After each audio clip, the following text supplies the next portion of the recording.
ಮಾತನಾಡಿದ್ದಾರೆ. ನಮ್ಮ ಶಾಲೆ ಬಗ್ಗೆ, ನಮ್ಮ ಶಿಕ್ಷಕರ ಬಗ್ಗೆ, ಪೋಷಕರು, SDMC ಅವರು, ಗ್ರಾಮಸ್ಥರು ಸೇರಿ ಏನೇನು ಆಗ್ಬೋದು ಅನ್ನೋದಕ್ಕೊಂದು ಸರ್ಕಾರಿ ಶಾಲೆಗೆ ಒಂದು ಮಾದರಿ ಉದಾಹರಣೆ ನಮ್ಮ ಸರ್ಕಾರಿ ಮಾದರಿ ಪ್ರಾಥಮಿಕ ಶಾಲೆ ಗೋಣಿಕೊಪ್ಪಲು. ಈ ಶಾಲೆ 108 ವರ್ಷಗಳ ಇತಿಹಾಸವನ್ನು ಹೊಂದಿರುವಂಥ ಶಾಲೆ. ಈ ಶಾಲೆಗೆ ನಾನು ಬಂದು 2 ವರ್ಷ 9 ತಿಂಗಳಾಯಿತು. 2 ವರ್ಷ 9 ತಿಂಗಳಿನಲ್ಲಿ ಬಂದ ಮೇಲೆ ನಮ್ಮ ಶಿಕ್ಷಕರ ಸಂಪೂರ್ಣ ಸಹಕಾರ ಪಡ್ಕೊಂಡು, ಯಾಕೆಂದರೆ ಒಬ್ಬರ ಕೈಲಿ ಏನು ಕೆಲಸ ಮಾಡಲಿಕ್ಕೂ ಆಗೋದಿಲ್ಲ.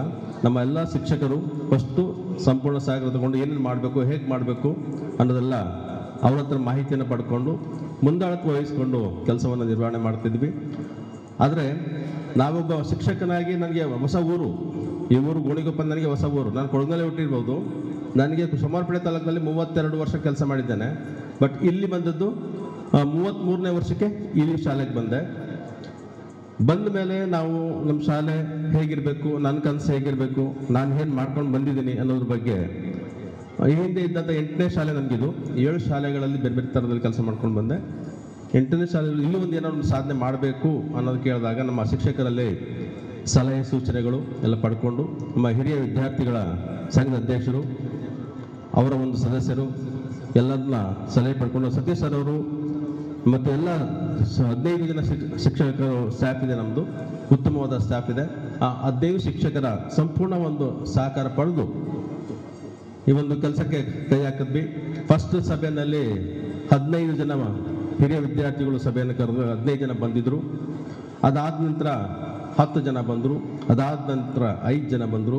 ಕೊನೆಗೆ ನಾನು ಅಧ್ಯಕ್ಷರೇ ಇದ್ವಿ ಒಂದು ಸಭೆಗೆ. ಹಾಗಾದ್ರೆ ಬೇಡ ಅಂತ ಹೇಳಿದ್ರು. ಆಮೇಲೆ ಕೊನೆಗೆ ಎಲ್ಲರನ್ನ ಸೇರಿಸ್ಕೊಂಡು ನಾವು ಅಷ್ಟೊತ್ತಿಗೆ ನಮ್ಮ ಯುವಕರು ಭಾಳ ಪಾದರಸದಂತೆ ಓಡಾಡುವಂಥವ್ರು ಯಾರು ಅಂದರೆ ನಮ್ಮ ಗ್ರಾಮ ಪಂಚಾಯತ್ ಸದಸ್ಯರಂತ ನಮ್ಮ ಪ್ರಕಾಶ್ ಅಣ್ಣವರು.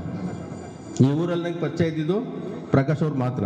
ನನಗೆ ನಾನು JCN ಅಧ್ಯಕ್ಷ ಆಗಿದ್ದೆ 2014ನೇ ಇಸ್ವಿಯಲ್ಲಿ. ಕುಶಾಲನಗರ JC ಅಧ್ಯಕ್ಷ ಆಗಿದ್ದೆ. ಆವಾಗ ಅವರು ಇಲ್ಲಿ ಭಾಳ JCಯಲ್ಲಿ ಓಡಾಡ್ತಾ ಇದ್ರು. ಆವಾಗಲಿಂದ ಅವ್ರು ನನಗೆ ತುಂಬ ಪರಿಚಯ. ಅವ್ರ ಕಡೆಯಿಂದ ಆಮೇಲೆ ಅದೆಲ್ಲರೂ ಹಿರಿಯ ವಿದ್ಯಾರ್ಥಿಗಳು ಮತ್ತು ಎಲ್ಲರನ್ನು ಸೇರಿಸ್ಕೊಂಡು ಮತ್ತು SDMC ಅಧ್ಯಕ್ಷರು, ನಾನು ಇಲ್ಲಿ ಬಂದಾಗಲಿಂದ ಅವರೇ ಅಧ್ಯಕ್ಷರಾಗಿದ್ದಾರೆ. ಈಗಲೂ ಅವರು ಅಧ್ಯಕ್ಷರಾಗಿದ್ದಾರೆ. ನಮ್ಮ SDMC ಅಧ್ಯಕ್ಷರು ತುಂಬ ಸಹಕಾರವನ್ನು ಕೊಟ್ಟರು. ಎಲ್ಲರ ಸಹಕಾರದಿಂದ ಒಂದು ಒಳ್ಳೆ ಕೆಲಸ ಮಾಡಬೇಕಾದ್ರೆ ಎಲ್ಲ ಸಹಕಾರ ಬೇಕಾಗ್ತದೆ, ಕೊಟ್ಟಿದ್ದಾರೆ. ನಾವು ಹೇಗೆ ಮಾಡಬೇಕು ಅಂತ ಹೇಳಿದಾಗ ನಮ್ಮ ಸತೀಶ್ ಮಾಸ್ಟರ್ ಹೇಳಿದ್ರು, ಸರ್ ಇಡೀ ಎಲ್ಲ ಸಂಘ ಸಂಸ್ಥೆಯವರ ಒಂದು ಲೆಟ್ರ್ ಕೊಡೋಣ ಸರ್, MLA ಸಾಹೇಬರು ಭೇಟಿ ಮಾಡೋಣ, ಲೆಟ್ರ್ ಕೊಡೋಣ, ಎಲ್ಲ ಸಂಘ ಸಂಸ್ಥೆಯವ್ರನ್ನ ಕರೆಸೋಣ ಅಂತೆಲ್ಲ ಹೇಳಿ ಎಲ್ಲ ಸಂಘ ಸಂಸ್ಥೆಯವ್ರನ್ನ MLA ಅವ್ರು ಕರೆಸಿದಾಗ ಇಲ್ಲಿಗೆ ಕರೆಸಿ ಸೆಪ್ಟೆಂಬರ್ 16ನೇ ತಾರೀಕು ಭಾನುವಾರ ಕರೆಸಿದ ಮೇಲೆ ಅಲ್ಲಿ ಒಂದು ಉನ್ನತ ಸಭೆಯನ್ನು ಮಾಡಿದ್ವು. ಆ ಸಭೆಯಲ್ಲಿ ನಮಗೆ ಸಿಕ್ಕಿದ್ದು ಕಾರ್ಯಾಧ್ಯಕ್ಷರಾಗಿ ನಮ್ಮ ಪಂಚಾಯತಿಯ ಅಧ್ಯಕ್ಷರು ಪ್ರಮೋದ್ ಗಣಪತಿರವರು. ಅವರು ಬಂದ ಮೇಲೆ ಹಲವು ಸಭೆಗಳನ್ನು ಮಾಡಿ ಹಲವು ಸಮಿತಿಗಳನ್ನ ರಚನೆ ಮಾಡಿದ್ವಿ. ಹಲವು ಸಮಿತಿಗಳಲ್ಲಿ ವಾಲಂಟಿಯರ್ಗೆ ಯಾರ್ಯಾರು ಏನೇನು ಕೆಲಸ ಮಾಡ್ತಾರೆ ಅಂತ ಅವ್ರಿಗೆ ಸಮಿತಿಯವ್ರಿಗೆ ವಹಿಸ್ಕೊಟ್ವಿ. ಅವರು ಭಾಳ ಅಚ್ಚುಕಟ್ಟಾಗಿ ಕೆಲಸವನ್ನು ನಿರ್ವಹಣೆ ಮಾಡಿದ್ರು. ಜೊತೆಗೆ ಪ್ರತಿ ವಾರಕ್ಕೆ ಒಂದು ಸಾರಿ ಆ ಸಮಿತಿಗಳೊಂದು ಸಭೆಯನ್ನು ಮಾಡಿಸಿ ಆ ಒಂದು ಕೆಲಸ ಕಾರ್ಯಗಳನ್ನು ಫಾಲೋಅಪ್ ಮಾಡ್ತಾ ಇದ್ವಿ. ಫಾಲೋಅಪ್ ಮಾಡಿ ಕೊನೆಗೆ ಲಾಸ್ಟ್ 1 ತಿಂಗಳಿದೆ ನಮಗೆ ಕೆಲಸ ಶುರು ಮಾಡಬೇಕು. ಲಾಸ್ಟ್ 1 ತಿಂಗಳಿದೆ. ಆಗ ನಮ್ಮ ಶ್ರೀನಿವಾಸ್ ಅವ್ರ ಫ್ರೆಂಡ್ ಅವರೊಬ್ಬರು ಭಾಳ ಆತ್ಮೀಯವಾಗಿ ಮಾತನಾಡಿಸಿ ಫಸ್ಟು ನಮಗೆ ಒಂದು QR ಕೋಡ್ ಓಪನ್ ಮಾಡಿಸಿದ್ವಿ, ಅಕೌಂಟ್ ಓಪನ್ ಮಾಡಿಸಿದ್ವಿ. MLA ಸಾಹೇಬ್ರವ್ರನ್ನ ಕರೆಸಿ ಇಲ್ಲೇ ಅದು QR ಕೋಡ್ ಅವ್ರ ಕೆಲ ಪ್ರಥಮವಾಗಿ ನಮ್ಮ ಅಧ್ಯಕ್ಷರು 5,000 ರೂಪಾಯಿ ಹಣ ಹಾಕಿ ಅಕೌಂಟ್ ಓಪನ್ ಮಾಡಿಸಿದ್ವಿ. ತದನಂತರ QR ಕೋಡ್ ಓಪನ್ ಮಾಡಬೇಕಾದ್ರೆ 15 MLA ಕೆಲ ಮಾಡಿಸೋಣ ಅಂತ ಹೇಳ್ಬಿಟ್ಟು ಅವರನ್ನು ನಮ್ಮ ಶಾಲೆಗೆ ಕರೆಸಿ QR ಕೋಡ್ ಮಾಡಿಸಿ 5,000 ರೂಪಾಯಿ ಅವ್ರ ಕಡೆಯಿಂದ ಹಾಕ್ಸ್ಕೊಂಡ್ವಿ. ಅದಾದಮೇಲೆ ನಮಗೆ ಬಂದಿದ್ದು ಒಂದೇ ಅಮೌಂಟ್ 2 ಲಕ್ಷ ರೂಪಾಯಿ. ನಮ್ಮ ಶ್ರೀನಿವಾಸ್ ಅವರ ಗೆಳೆಯರು ಅವರು ದುಬೈನಲ್ಲಿದ್ದಾರೆ.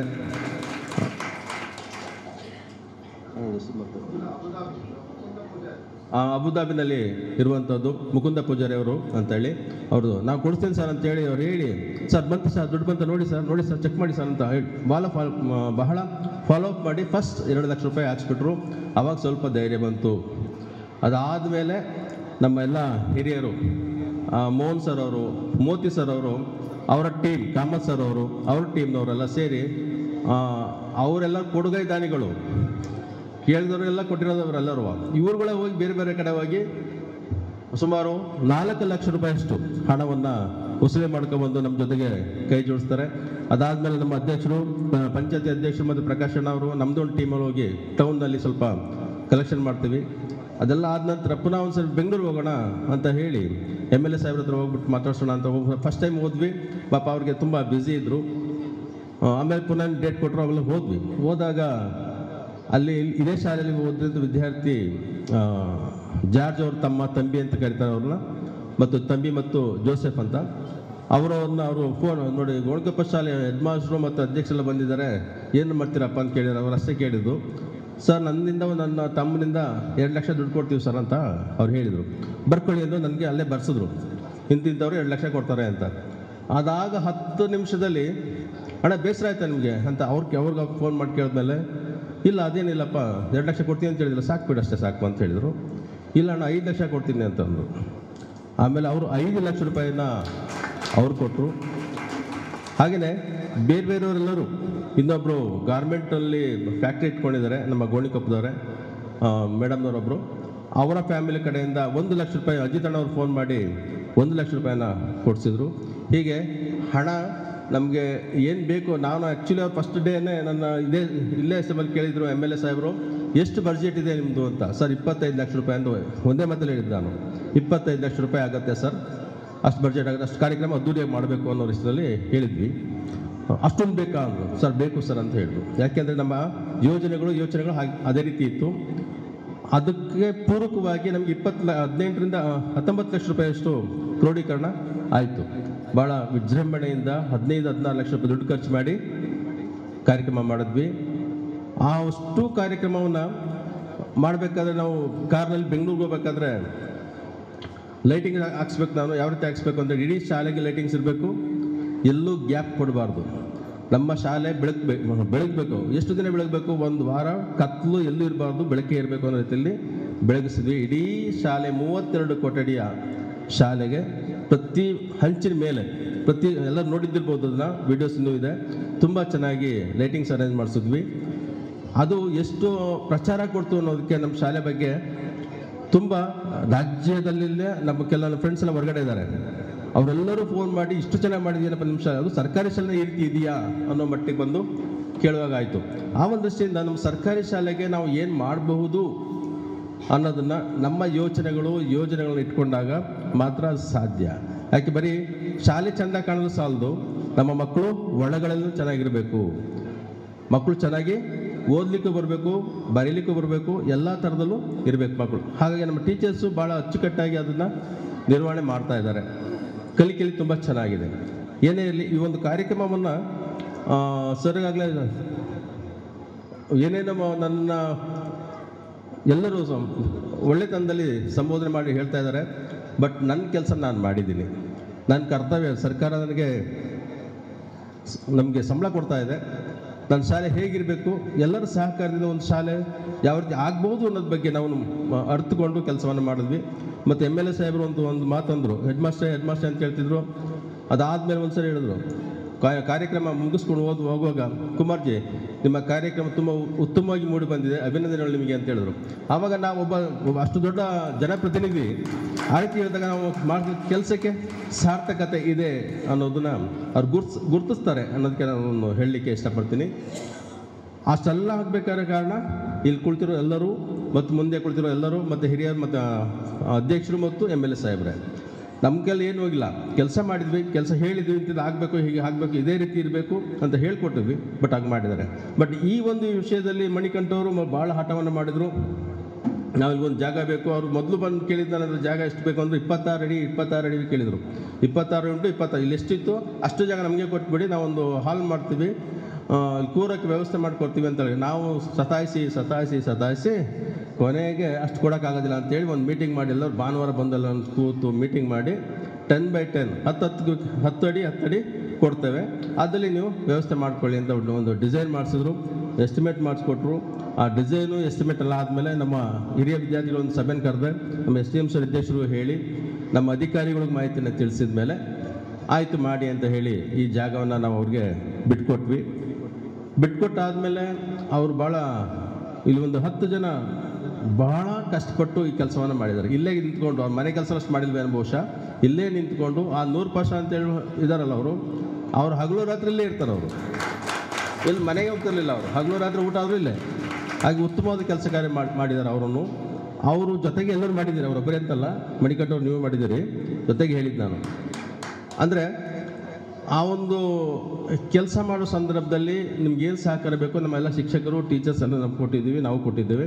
ಪಂಚಾಯತಿಯವರು ಸಹಕಾರ ಸಂಪೂರ್ಣ ಕೊಟ್ಟಿದ್ದಾರೆ. ಭಾಳ ಚೆನ್ನಾಗಿ ಅಲ್ಲಿ ಹೋಗ್ತಿರೋರೆಲ್ಲ ಕೈ ಮುಗಿದು ಹೋಗೋ ಸಂದರ್ಭ ನಮ್ಮ ಶಾಲೆಗೆ ಬಂದು ತಲುಪಿದೆ. ಅದೇ ರೀತಿಯಲ್ಲಿ ಈ ಒಂದು ಶಾಲೆಗೆ ಒಂದು ಇಷ್ಟು ಚೆನ್ನಾಗಿ ಆಗಬೇಕು ಅಂದರೆ ನಾವು ಪಂಚಾಯತಿಯವ್ರನ್ನ ನಾವು ಮರೆಯೋಂಗೇ ಇಲ್ಲ. ಪಂಚಾಯತಿಯ ಅಧ್ಯಕ್ಷರು ಸರ್ವ ಸದಸ್ಯರುಗಳು ಸಹಕಾರದಿಂದ ನಮ್ಮ ಶಾಲೆಗೆ ಉತ್ತಮವಾದ ಪೇಂಟಿಂಗ್ ವ್ಯವಸ್ಥೆ ಆಗಿದೆ. ಹಾಗೆ ಇಂಟರ್ಲಾಕ್ ವ್ಯವಸ್ಥೆನೂ ಅವ್ರ ಕಡೆಯಿಂದನೇ ಆಗಿದೆ. ಮತ್ತು ಕುಮಾರ್ ಮತ್ತು ದಿಲೀಪ್ ಅವ್ರ ಕಡೆಯಿಂದ ಮುಂಭಾಗದಲ್ಲಿ ಇಂಟರ್ಲಾಕ್ ವ್ಯವಸ್ಥೆನೂ ಆಗಿದೆ.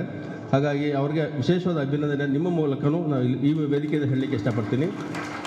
ಅದಾದಮೇಲೆ ಮೊನ್ನೆ ಇದು ನಮ್ಮ ಎಲ್ಲ ವಿದ್ಯಾರ್ಥಿಗಳಿಗೂ ಸ್ವೆಟರ್ಸ್ ಕೊಡಲಿಕ್ಕೆ ಬಂದರು ನಮ್ಮ MLC ಸುಜಾ ಕುಶಲಪ್ಪ ಸರ್ ಅವರು ಹೇಳಿದ್ರು 3 ವರ್ಷ ಹಿಂದೆ ಬಂದಿದ್ದೆಪ್ಪ, ಅವಾಗ ಸರ್ಕಾರಿ ಶಾಲೆ ಹೇಗಿತ್ತು ಹಾಗೆ ಇತ್ತು ಅವತ್ತು. ಇವತ್ತು ಬಂದು ನೋಡಿದಾಗ ಒಂದು ಖಾಸಗಿ ಶಾಲೆಯನ್ನು ಮೀರಿಸುವಂಥ ರೀತಿಯಲ್ಲಿ ಸರ್ಕಾರಿ ಶಾಲೆ ಇದೆ, ನಿಮ್ಗೆ ಅಭಿನಂದನೆಗಳು ಅಂತ ಹೇಳಿದರು. ಅಂದರೆ ಎಲ್ಲ ಶಿಕ್ಷಕರಾದಿಯಾಗಿ ಎಲ್ಲರಿಗೂ ಹೇಳಿದಂಥ ಮಾತು. ಅದ್ರ ಜೊತೆಗೆ ನಾನು ಆಫೀಸ್ ರೂಮಲ್ಲಿ ಕುಳಿತಿದ್ದಾಗ 5 ನಿಮಿಷ ಅವ್ರು ಕಾಫಿ ಕುಡಿಲ್ಲ, ಏನು ಕುಡಿಲ್ಲ. ಮಧ್ಯಾಹ್ನ 12ವರೆಗೆ ಬಂದಿದ್ದು, ಅವ್ರು ಏನು ಕುಡಿಲಿಲ್ಲ. ಸರ್ ನಮ್ಮ ಶಾಲೆಗೆ ಸ್ವಲ್ಪ ಮೇಲ್ಛಾವಣಿ ರಿಪೇರಿ ಇದೆ, ಸ್ವಲ್ಪ ಒಂದು 20 ಲಕ್ಷ ರೂಪಾಯಿ ಅನುದಾನ ಬೇಕು ಸರ್ ಅಂತ ನಾನು ಕೇಳಿದೆ.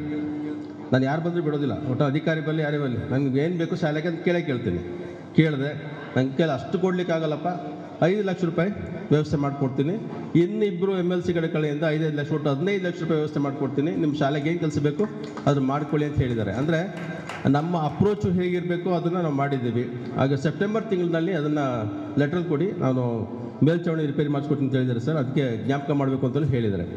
ಅಂದರೆ ನಾವೆಲ್ಲರೂ ಸೇರಿ ಒಂದು ಸರ್ಕಾರಿ ಶಾಲೆಯನ್ನು ಮೇಲ್ಮಟ್ಟಕ್ಕೆ ತರಬೇಕು. ಅಂದರೆ ನೋಡಿ, ಇಲ್ಲಿ ಕುಳಿತಿರೋರು ಉತ್ತಮವಾದ ಲಾಯರ್ಗಳಿದ್ದೀರಿ, ಒಳ್ಳೊಳ್ಳೆ ಆಫೀಸರ್ಸ್ ಆಗಿದ್ದೀರಿ. ಮೊನ್ನೆ ಯಾರೋ ಬಂದು ಒಬ್ಬ ರಿಟೈರ್ಡ್ ಎಸ್ ಪಿನವ್ರು ಬಂದು ಭಾಳ ಕೆಟ್ಟದಾಗಿ ಮಾತನಾಡ್ತಿದ್ರು. ಅಂದರೆ ಅವರು ಇದೇ ಶಾಲೆ ಓದಿರೋರೆ, ತುಂಬ ಚೆನ್ನಾಗಿ ಮಾತನಾಡ್ತಿದ್ರು, ಅವ್ರ ಭಾಷೆಗಳು ಸ್ವಲ್ಪ ಕೆಟ್ಟದಾಗಿದ್ದು.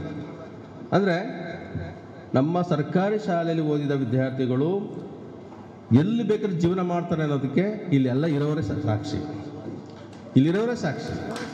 ಆದರೆ ಕೆಲವು ಕಡೆ ಖಾಸಗಿ ಶಾಲೆಯಲ್ಲಿ ಓದಿರೋಂಥ ವಿದ್ಯಾರ್ಥಿಗಳಿಗೆ ದೂಷಣೆ ಮಾಡ್ತಿಲ್ಲ ನಾನು. ಅವ್ರಿಗೆ 10 ರೂಪಾಯಿ ನೀವು ತಿಂಡಿ ಕೊಟ್ಟು ಕಳಿಸಿ, ತಿಂಡಿ ಏನೋ ಒಂದು ವಸ್ತುದಲ್ಲಿ ಕಳಿಸ್ಕೊಡಿ, ಅಷ್ಟು ಮಾತ್ರ ತಗೊಂಬರ್ತಾರೆ ಅವರು, ಇನ್ನೇನು ತರಲ್ಲ. ಆದರೆ ನಮ್ಮ ಶಾಲೆ ಮಕ್ಕಳು 10 ರೂಪಾಯಿ ಕೊಟ್ಟರೆ 10 ರೂಪಾಯಿನಲ್ಲಿ ಅವ್ರಿಗೆ ಅಮ್ಮ ಏನು ಹೇಳಿದ್ರೆ ಸಾಮಾನು ತಗೊಂಡು ಒಂದು ಚಾಕ್ಲೇಟ್ ತಗೊಂಡ್ಬರ್ತಾನೆ, ಲೆಕ್ಕಾಚಾರ ಪಕ್ಕ ಬಂದು ಕೊಡ್ತಾನೆ. ಯಾರು? ನಮ್ಮ ಸರ್ಕಾರಿ ಶಾಲೆ ಮಕ್ಕಳು. ಅವ್ರು ಕಸ ಗುಡ್ಸೋಕ್ಕೂ ಗೊತ್ತು, ಕಸ ಹೆರಕ್ಲಿಕ್ಕೂ ಗೊತ್ತು, ಎಲ್ಲ ಕೆಲಸನೂ ಗೊತ್ತು ಅವ್ರಿಗೆ. ಆದರೆ ನಮ್ಮ ಶಾಲೆಗಳನ್ನ ನಾವು ಅದೆಲ್ಲವನ್ನೂ ಕಲಿಸ್ಕೊಡ್ತಾ ಇದ್ದೀವಿ. ಯಾಕೆ ಅಂತ ಹೇಳಿದಲ್ಲಿ ನಮ್ಮಲ್ಲಿ P1 ಇಲ್ಲ, ಎಲ್ಲ ನಾವೇ ಮಾಡ್ಕೊಳ್ಬೇಕು. ನಮ್ಮ ಶೌಚಾಲಯ ಗೊತ್ತಿಲ್ಲದಂಗೆ ಒಂದೊಂದ್ಸರಿ ನಾವೇ ತೊಳೆದಿರ್ತೀವಿ, ಅದೇನು ಮಾಡಲಿಕ್ಕಾಗಲ್ಲ. ಹಾಗಾಗಿ ಒಂದು ನಮ್ಮ ಈ ಶಾಲೆಯ ಒಂದು ಎಲ್ಲ ಥರದ ಬೆಳವಣಿಗೆಗೆ ನಮ್ಮ ಗೋಣಿಗೊಪ್ಪ ಗ್ರಾಮಸ್ಥರು, ಪಂಚಾಯತ್ ವ್ಯಾಪ್ತಿಯ ಎಲ್ಲ ಗ್ರಾಮಸ್ಥರು, ನಮ್ಮ ಶಿಕ್ಷಕ ವೃಂದವರು, ಪೋಷಕರು, SDMC ಅವರು, ಇಲಾಖಾ ಅಧಿಕಾರಿಗಳು. ನಾವು ಫಸ್ಟು ಇಲಾಖಾ ಅಧಿಕಾರಿ 8 ಪುಟದ ವರದಿಯನ್ನು ಬರ್ಕೊಟ್ಟೋಗಿದ್ದಾರೆ ಸರ್, ಈ ಕಾರ್ಯಕ್ರಮ ಹೇಗೆ ಇರಬೇಕು ಅಂತ. ಫಸ್ಟು ನಮ್ಮ DDP ಬಂದು MLA ಸಾಹೇಬರು ಬಂದಾಗ DDP ಸಾಹೇಬರು ಬಂದಿದ್ದರು. ಆ ದಿನ ಬರೆದಂಥ ಒಂದು 8 ಪುಟದ ವರದಿ ಇವತ್ತು ಹಾಗೇ ಇದೆ. ಅದೇ ರೀತಿ ಕಾರ್ಯಕ್ರಮ ನಡೆದೋಗಿದೆ. ಅಂದರೆ ಅವರ ಕಾರ್ಯಕ್ರಮ ಒತ್ತಡದಿಂದ ಬರಲಿಕ್ಕೆ ಆಗ್ತಾ ಇಲ್ಲ. ಇವತ್ತು ಬರೋಕ್ಕೆ ಕೇಳಿದ್ದೆ, ಬರೋಕ್ಕಾಗಿಲ್ಲ ಅವ್ರಿಗೆ. ಏನೇ ಇರಲಿ, ಭಾಳ ಅಚ್ಚುಕಟ್ಟಾಗಿ ನಮ್ಮ ಕಾರ್ಯಕ್ರಮವನ್ನು ಮಾಡಿಕೊಟ್ಟಿದ್ದೀರಿ. ನಮ್ಮ ಶಾಲೆನ ಎಲ್ಲ ಕಡೆಗೂ ಪ್ರಚಾರ ಮಾಡಿದ್ದೀರಿ. ಅದು ವಿಶೇಷವಾಗಿ ಮಾಧ್ಯಮ ಮಿತ್ರದವರು, ದೃಶ್ಯ ಮಾಧ್ಯಮದವರು ನಮ್ಮ ಶಾಲೆನ ಯಾವ ಯೂಟ್ಯೂಬಲ್ಲಿ ನೋಡಿದ್ರು ನಮ್ಮ ಶಾಲೆ ಹೆಸರೇ ಇದೆ, ಗೋಣಿಕೊಪ್ಪ ಸರ್ಕಾರಿ ಮಾದರಿ ಪ್ರಾಥಮಿಕ ಶಾಲೆ ಗೋಣಿಕೊಪ್ಪಲು.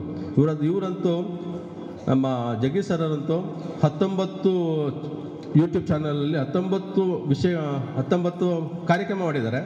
19 ಕಾರ್ಯಕ್ರಮ, ಒಂದೊಂದು ಕಾರ್ಯಕ್ರಮ 10-15 ನಿಮಿಷಗಳಿದ್ದಾವೆ. ಆಮೇಲೆ ಜೋಡ್ಬಿಟ್ಟು ಜಗದೀಶ್ ಅವರು ಅತಿ ಹೆಚ್ಚು ನಮಗೆ ಪ್ರಚಾರ ಕೊಟ್ಟಿದ್ದು ವಿಜಯ ಕರ್ನಾಟಕ ಪೇಪರ್ನ ಜೋಡ್ಬಿಟ್ಟು ಜಗದೀಶ್ ಸರ್ ಅವರು ಮತ್ತು ಈ ಜಗದೀಶ್ ಸರ್ ಅವರು ಮತ್ತು ಇನ್ನಿತರ ಎಲ್ಲರೂ ಕೊಟ್ಟಿದ್ದಾರೆ. ಆದರೆ ಅತಿ ಹೆಚ್ಚಾಗಿ ನನಗೆ ಪ್ರಚಾರನ ಕೊಟ್ಟು ನಮ್ಮ ಶಾಲೆಯ ಶತಮಹೋತ್ಸವ ಆಗ್ತಾ ಇದೆ ಅನ್ನೋದಕ್ಕೆ ಎಲ್ಲರಿಗೂ ಮಾಹಿತಿಯನ್ನು ಕೊಟ್ಟಂಥವ್ರು ಮಾಧ್ಯಮ ಮಿತ್ರರು, ದೃಶ್ಯ ಮಾಧ್ಯಮದವರು. ಹಾಗಾಗಿ ಅವ್ರನ್ನೂ ಸಹಿತ ಈ ಕ್ಷಣದಲ್ಲಿ ನೆನಪು ಮಾಡ್ಕೊಳ್ತೀನಿ.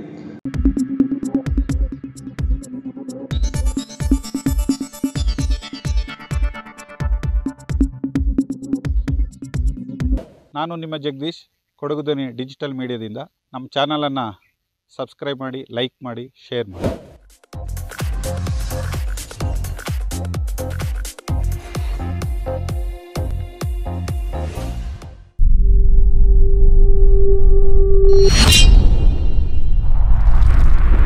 ಕೊಡಗು ಧ್ವನಿ ಡಿಜಿಟಲ್ ಮೀಡಿಯಾ, ಇದು ಕೊಡಗಿನ ನಂಬರ್ 1 ಯೂಟ್ಯೂಬ್ ಚಾನಲ್.